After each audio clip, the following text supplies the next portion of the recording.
그러니까 영적인 지도자는 육신이 후패해져 가도 영안이 확 열려 있어서 세상을 꿰뚫어 보는 눈이 있어야 그게 당연한 건데, 엘리는 하나님의 말씀이 희귀하여 이상이 흔히 보이지 않았더라. 누구 책임이라는 거예요? 엘리 책임이라는 거예요.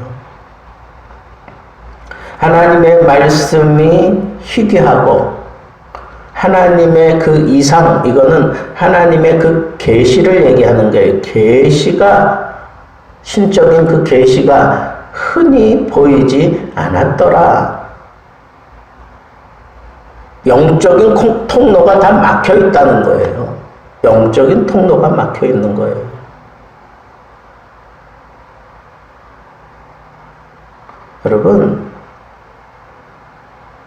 여러분들은 저를 어떻게 생각을 하십니까?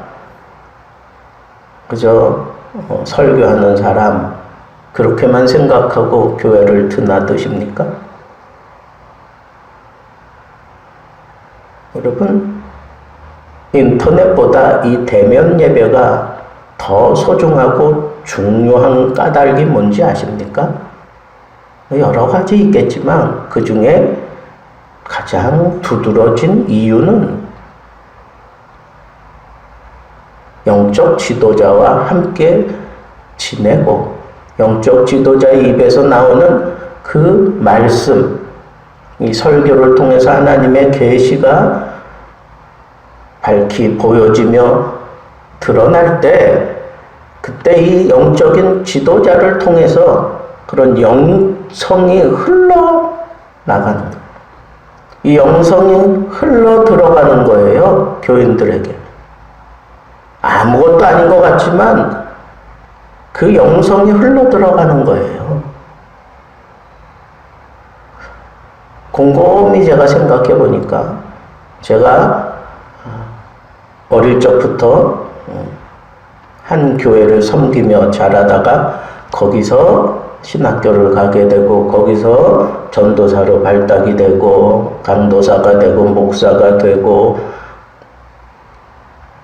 부목사 생활만 10년을 하다가 제가 다른 교회를 맡아서 가게 되었을 때, 사람들이요, 이거동성으로 저를 가르쳐 주신 목사님과 똑같다, 그런 표현을 해요. 근데 저는 실제로는 담임 목사님한테 혼도 많이 났어요. 왜 나같이 설교 안 하느냐, 왜 내가 하라는 대로 안 하느냐, 그러면서 혼도 많이 났어요. 그런데 다른 사람들이 볼 때에는 그 목사님의 제자가 틀림없어, 이런 식으로 보는 거예요. 제가 목사님에게 특별히 개인 레슨을 받았느냐, 그런 거 없어요. 그냥 목사님을 개인적으로 만나서 깊이 얘기한 적 있느냐, 그런 적도 별로 없습니다. 워낙 나이 차이가 많이 났었기 때문에.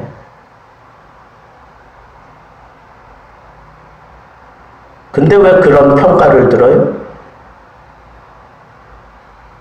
영적 지도자의 그 권위 밑에서 그 말씀을 통해 내가 영성이 쌓이고 영적인 그런 은혜를 입는 거예요. 그죠? 목사님과 나 사이에 가장 두드러진 기억은 내가 저 목사님을 통해서, 그 말씀을 통해서 내가 예수 그리스도를 만나는 경험이 있었고, 하나님의 은혜를 체험하는 그런 수많은 경험들이 있었고, 눈물로 그 말씀을 받으면서, 혹은 눈물로 집행하시는 그 성찬식에 참여해서 그저 연신 눈물을 훔쳐내면서 하나님 앞에 그 은혜의 감격을 누리던 그런 장면들이 제 머릿속에는 너무너무 선명하게 남아있어요. 여러분, 그게 하나님의 계시고 그게 하나님의 이상이에요. 그러니까 섬기는 영적 지도자들을 통해서 하나님의 계시와 하나님의 이상을 볼 수 없다면 참 비극이죠. 불쌍한 거예요.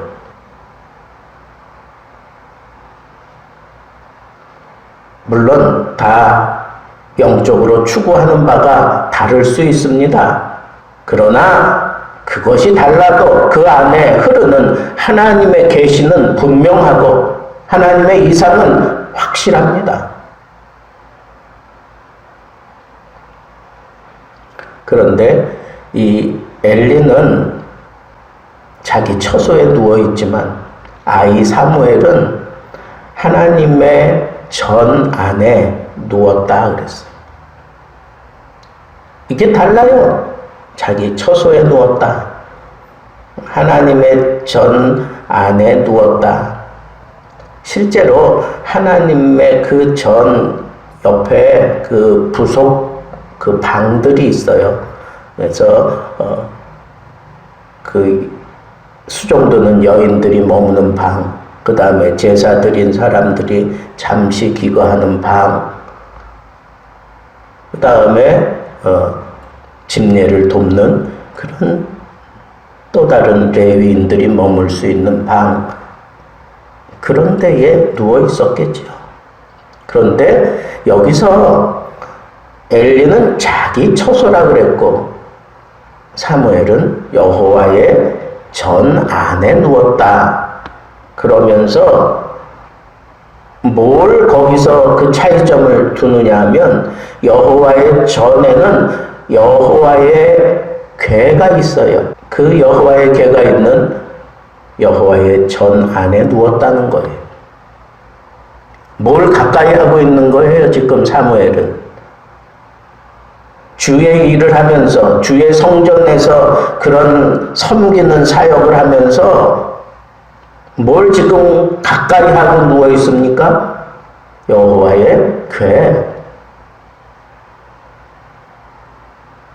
이 여호와의 궤 가까이에 누워 있는다는 거, 이 자체가 지금 엘리와 비교되고 있어요. 성전 생활하면서 내가 무엇을 가까이 하고 살아가느냐에 따라서 그 사람의 영성이 결정되어지고 그 사람의 믿음이 결정되어지는 거예요. 여호와의 궤는 뭐예요? 여호와의 궤의 두드러진 상징이 뭐예요? 시은소예요. 하나님의 은혜가 베풀어지는 시은소.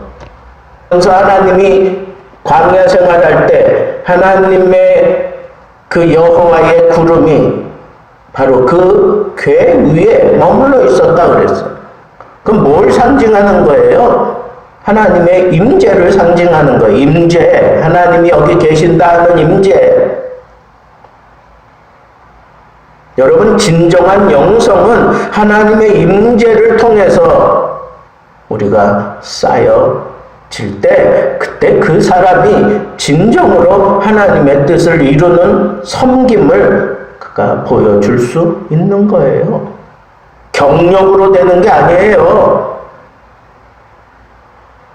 하나님의 임재 속에서 머물러 있으며 하나님의 임재 속에서 하나님의 그 음성을 들으며 하나님의 임재 속에서 하나님을 부딪혀 만나는 그런 놀라운 그런 역사가, 그게 바로 이 세상을 밝히는 빛을 얻는 겁니다. 하나님의 임재. 그 하나님의 임재와 여기 보면 여호와의 말씀이 희귀하여 이상이 흔히 보이지 않았더라.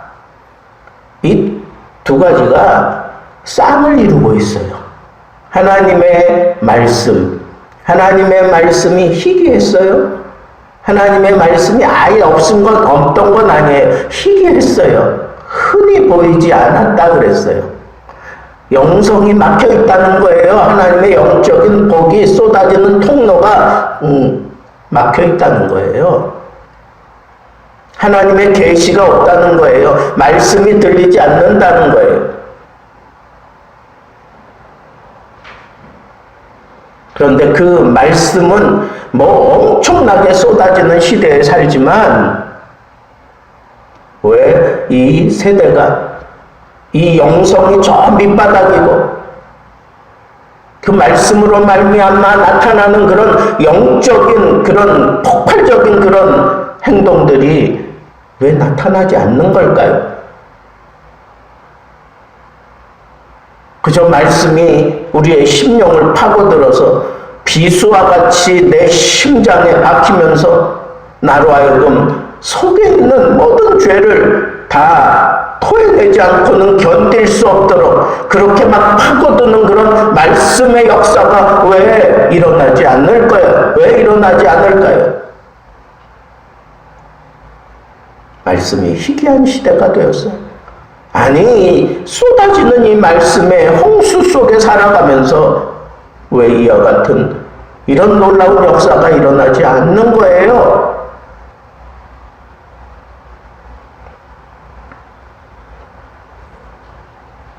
여러분, 이 성전의 가장 중요한 두 기둥은 바로 이 하나님의 말씀과 하나님의 임재하심이에요. 임재하심이 없는 그 가운데 하나님의 말씀이 왕성하게 꽃을 피울 수 없어요. 아무리 하나님의 말씀을 거룩한 모습으로 읽어내려 간다고 할지라도 거기 하나님의 임재하심이 없다면 그 말씀은 사람들에게 들려지지 않습니다. 생명의 말씀으로 흘러 들어가지 않습니다. 하나님이 함께 하실 때만 그 말씀의 생명이 꿈틀거리며 사람들을 뒤집어 놓는 겁니다.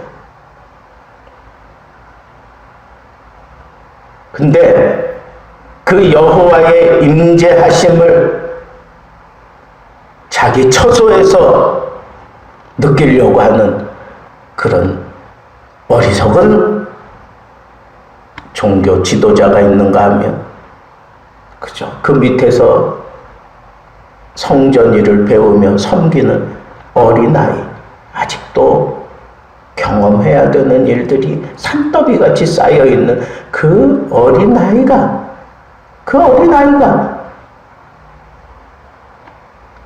하나님의 전, 여호와의 궤가 있는 하나님의 전 안에 누웠어요. 거기서 하나님의 임재하심을 가까이 하는 그런 모습으로 삶의 자리를 잡았을 때 여호와의 등불이 아직 꺼지지 아니하였으며, 상징적인 표현 아닐까요? 이 여호와의 등불은 이 메노라를 얘기하는 거예요. 성전의 그 불이 절대로 꺼져서는 안 돼요.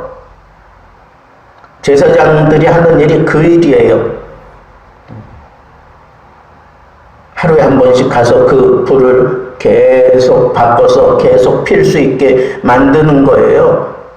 근데 여호와의 등불은 아직 꺼지지 아니했어요. 근데 그 등불의 영향을 입고 살아가는 사람들은 없단 말이에요. 그 여호와의 등불, 상징적인 표현 아닙니까? 영적인 지도자는 자기 처소에 누워서 통로가 다 막혀 버렸는데 어린아이 사무엘이 그 여호와의 등불은 아직 꺼지지 않았다. 그 얘기는 뭐예요? 사무엘 때문에 그 등불이 그저 근신이 지켜가고 있는 그런 모습을, 아직 어리니까 사무엘이 이제 적극적으로 나이가 되어서 제사장 역할도 하고 선지자 역할을 하면서 이 불이 확 오를 수 있도록, 역사할 수 있도록 그 곁에, 여호와의 등불 곁에 누워있는 그 사무엘의 모습을 보여주면서 거기서 이스라엘의 희망을 찾는 거예요, 성경 기자가. 여러분, 이 세상의 희망을 여러분들은 어디서 찾을 겁니까? 우리나라가 지금 이 양극화 시대가 되어가지고 뭔가 하나가 무너지면 완전히 다 좌초가 되고 막 뒤집어질 것 같은 그런 얘기들도 많이 돌아다니고 그래요. 그게 맞는다고 치자고요. 그러면 여러분들이 지금 붙잡아야 되는 희망이 뭐예요? 희망이 무엇으로 이 나라의 희망을 여러분들이 지켜갈 거냐고요? 돈으로, 무기로, 지혜로? 하나님이 임재하셔서 그 빛을 환히 밝혀 주어야 새 역사가 일어나는 거 아니에요? 일어나라! 내 빛을 발하라! 여호와의 영광이 너희에게 임하였으니 내 빛을 발하라. 그게 절망 가운데 살아가고 있는 이스라엘 백성들에게 선지자가 외쳤던 말씀 아니에요? 진정한 희망을 어디서 찾아야 돼요? 이 하나님의 말씀에서 찾아야 돼요. 하나님이 임재하시고 하나님이 그 말씀을 통해서 우리에게 보여주시는 그 계시를 붙들고 그 비전을 붙들고 살아갈 때 이 나라에 희망이 있고 이 교회에 희망이 있고 내 가정에 희망이 있고 나에게 희망이 있는 거 아니겠어요? 여러분들은 무엇이 등불입니까? 그 등불을 가까이 하고 누웠습니까?